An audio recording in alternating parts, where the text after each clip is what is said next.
There are a lot of different ways to turn a beat catalogue into income, yet most producers seem to know little about the business side of beat making beyond putting a PayPal button onto a SoundClick page.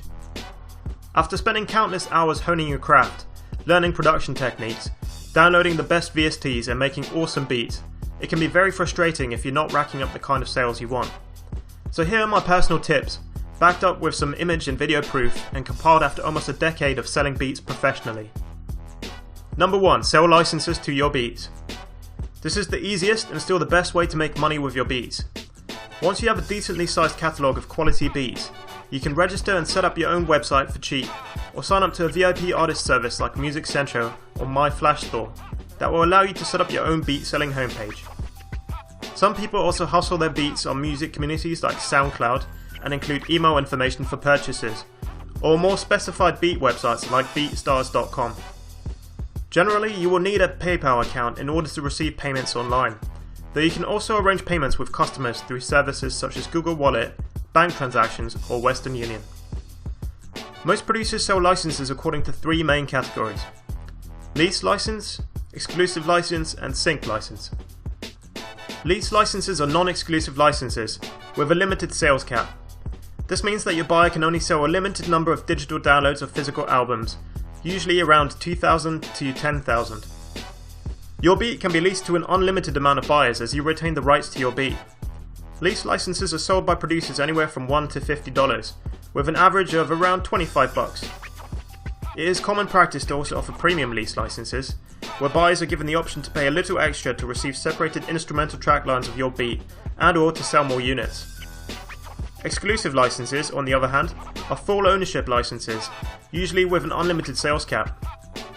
They are therefore sold to only one customer, and the beat is subsequently marked as sold. Naturally, they will be priced a lot higher, anywhere from $50 to $1 million if you're Timbaland.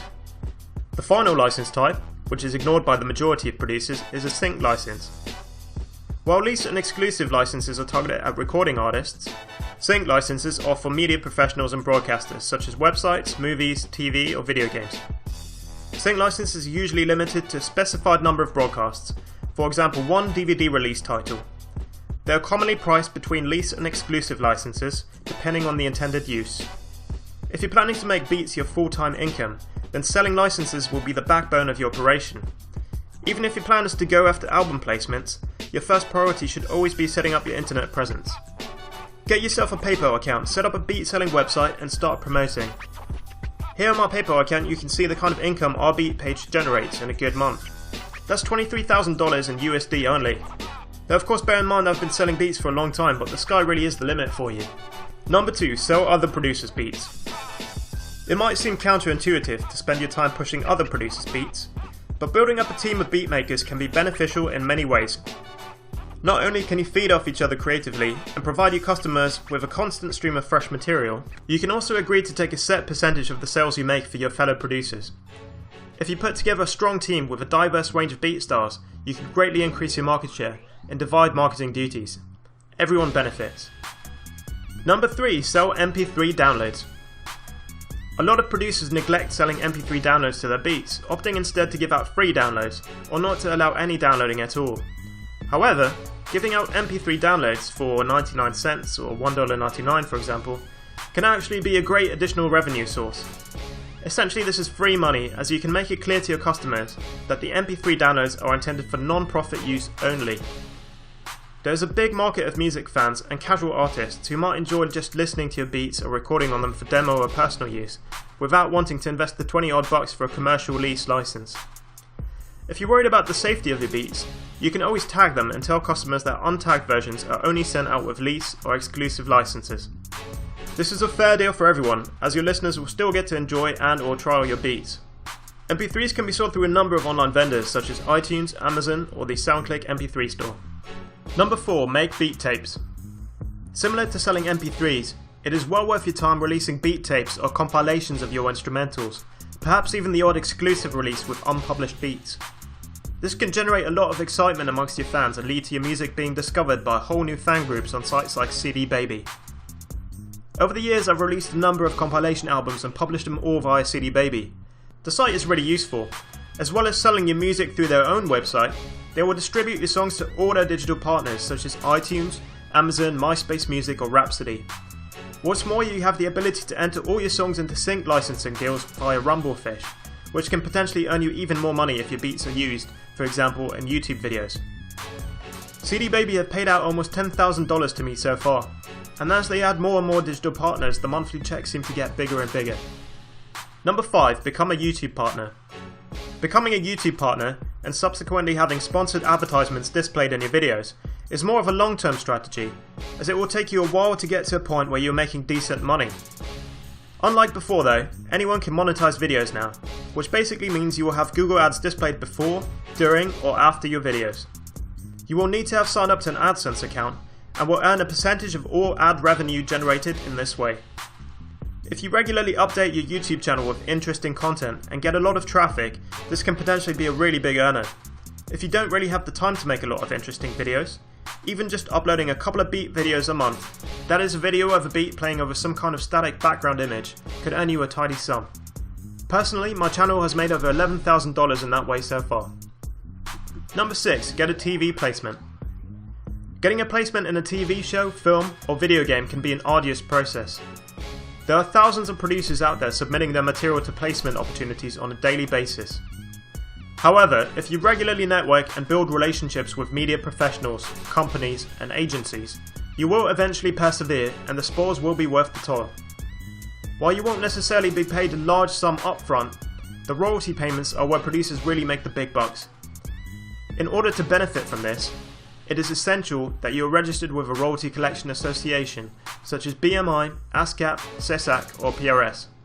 TV stations in the US in particular pay out large sums just for short music segments in their programming. My last quarterly royalty check from the PRS was for a single placement on CBS Sports, and that was something around $4,200 for 30 seconds of a beat. That's not too bad, right? Number 7. Get your beats on internet radio. Getting your beats onto a regular radio station can be pretty hard, as by and large stations are only interested in full songs. However, internet radio stations are a different matter. A lot of people enjoy browsing stations like Pandora or streaming websites like Spotify for instrumental music, and this is where it gets really interesting. Pandora and Spotify both share out their profits amongst members according to the amount of plays your music receives. You do have to jump through some hoops to get your music onto online radio stations or streaming sites, but if your beats prove popular, this can be a nice little side earner. Pandora just recently announced that they send over 2,000 artists more than $10,000 a year. Artists like Drake and Lil Wayne even make $3 million a year. Number 8. Make a drum kit. A lot of producers have recently taken to the idea of packaging and selling their own drum sounds for other musicians. There is a vast amount of producers out there hunting for new and better drum samples, and if you've already built up a reputation with your beats, chances are there will be someone out there ready to jump at the chance of emulating your sound. Putting together a drum kit can be fairly time consuming, but if done correctly it can be a worthy investment. You can sell your kit on your own website, or even better, find the most popular drum kit websites out there and partner with them to retail your products. As they already have a ready-made sales platform, audience and marketing strategy, they will be better positioned to sell your products than you are. Be prepared though, most vendors will take a 50% cut of sales. This is pretty normal. Personally, I've always sold my kits through websites like producerloops.com, and as you can see, through them alone I've earned around $3,700 in commissions so far. If you get your kits on a couple websites like Producer Loops, Modern Producers or the Music Central Marketplace, that could be a great side income for you. Number 9. Submit your beats to music libraries. There are a big number of music libraries and stock music websites online, ranging from general sites to industry-specific sites for film music, ad music or video game music. When you upload your beats to these sites, you will usually have to enter into non-exclusive sub-publishing agreement, which basically means you are signing over the right for those websites to make money with your music in exchange for a profit share. They will usually charge somewhere in the region of 50 to 75%, so that's a pretty big chunk. However, a lot of producers make a good amount of money licensing their beats through websites such as Pump Audio or Audio Jungle. The customers of these sites are usually video creators, advertisers or website owners. So by uploading your music to these sites you can reach a new audience outside of the recording artists. Just make sure you read any contract you sign with these websites very carefully, as some of them are known to be fairly cutthroat. Number 10. Be creative. Okay, so this last one's a bit of a cop-out, but what I'm trying to say is that there are an endless number of ways in which you can make money from beats, You're certainly not limited to selling licenses through a website or hustling your beats to artists for placements. There are many other avenues I haven't covered in this list, and probably a whole lot more I've never even thought about. You could run song contests for artists with paid submission, for example, like we did here earlier in the year. Or you could write an ebook or get paid for product placements on your website. If you come up with any more great ideas or want to collaborate on an innovative project, you're always welcome to hit me up. That's all from me, AD. I'll see you next time.